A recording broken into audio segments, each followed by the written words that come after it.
RCB, SRH match. இவனுங்க 300, 600ன்னு build up ஏத்தி அடிச்சு விட்டுட்டு இருந்தானுங்க. இப்ப அந்த எஸ்ஆர்ஹெச்சா, ஹெச்ஆர்ஹெச்சான்னு மாறிடுச்சு. கிளாசன் விக்கெட் பார்த்தீங்களா? அது வந்து கான்ட்ரோவர்சியா மாறும் கண்டிப்பா பாருங்க. நாளைக்கு ஃபுல்லா இத போட்டு ஆர்சிபி ஏமாத்திட்டாங்க, அது இதுன்னு என்னமோ பண்ண போறாங்க. ஆனா, அந்த கிளாசன் விக்கெட் வந்து அந்த கேட்ச் பிடிக்கிற இடத்துல அந்த கிங்ஃபிஷர் பேனர் அது நவுந்த மாரி இருந்துச்சு. பட் ஆனா நிழல்ல பார்க்கறதுக்கு அந்த நவுற மாரி தெரியுது. அவரோட அந்த கேட்ச் பிடிக்கிறவரோட நிழல் போகுதா, அதனால அங்க இருந்த ரெட் கலரு அந்த கிங்ஃபிஷரோட இதுவும், அதுக்கு பக்கத்துல இருக்க ப்ளூ கலர்ல ஒண்ணு இருந்தது. அதுவும் நவுர்ற மாரியே இருக்கு. ஆனா நவுரல. அது வந்து நிழல் மட்டும் தான் நவுருது. கிளியரான கேட்ச் தான். ஏன்னா டாப் வியூ ஒண்ணு காமிச்சாங்க. டாப் வியூல வந்து அவர் கொஞ்சம் தள்ளி தான் இருக்காரு.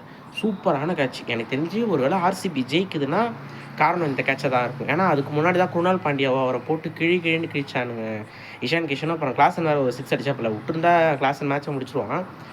எனக்கு தெரிஞ்சு மேட்ச் இப்போ ஆர்சிபி ஜெயிக்க போகுதுன்னா, இந்த கேட்சா தான் காரணமா இருக்கும். நாளைக்கு பாருங்க, பத்தினி எரிய போகுது இந்த கேட்ச். ஆர்சிபி ஏமாத்திட்டாங்க அது இதுன்னு சொல்ல போறானுங்க. ஆனா கிளியரான கேட்ச் தான். அது நவுறவே இல்ல கண்டிப்பா. கண்டிப்பா நவுறல.